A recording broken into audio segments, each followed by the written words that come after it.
आजच डाउनलोड करा आणि तुमच्या आवडत्या मालिकांचा आनंद लुटा।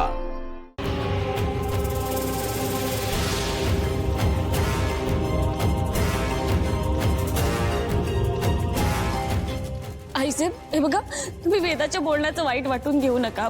ती रागात बोलून गेली। बास मीरा, एक शब्दही बोलू नकोस। शब्द सांत्वन नकोय मला। आता छान वाटत असेल ना तुला? पुन्हा तुझ्या मनासारखंच झालंय। आता एक काम कर, तू आता इथेच राहा, मी हे घर सोडून निघून जाते। या घराची मालकीण व्हायचं होतं ना तुला? ही संपत्ती हवी होती ना तुला? घे, आजपासून हे घरही तुझं आणि ही संपत्ती तुझी।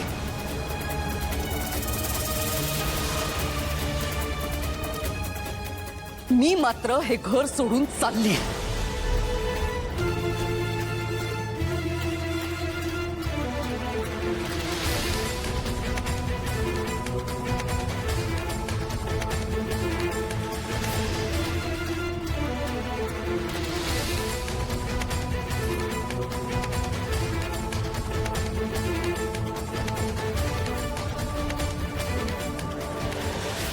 अथर्व, बरं झालं आपण वेळीच आलो, नाहीतर काहीतरी बरं वाईट घडलं असतं केशवच्या बाबतीत। बाबा आता ते स्टेबल आहेत, पण मला असं वाटतं की त्यांना इथे ठेवायला नको।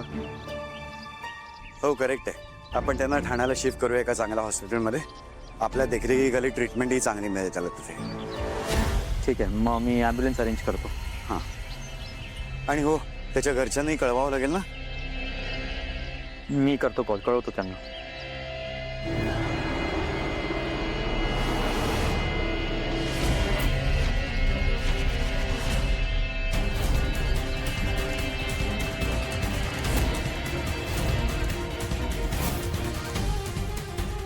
अथर्व नाशिकला गेलाय, पण तो जिवंत परत येणार नाहीये हे सांगते।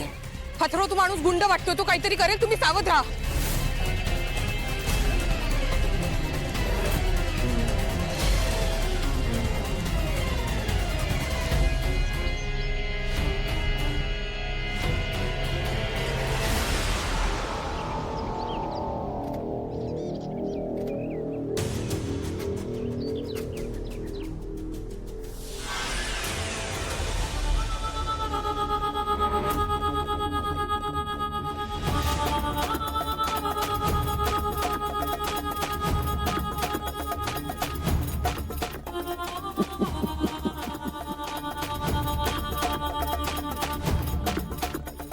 मीरा, माझं हे बुद्धिबळ तुझ्या आवाक्या बाहेरचं आहे। मी इथली वजीर आहे।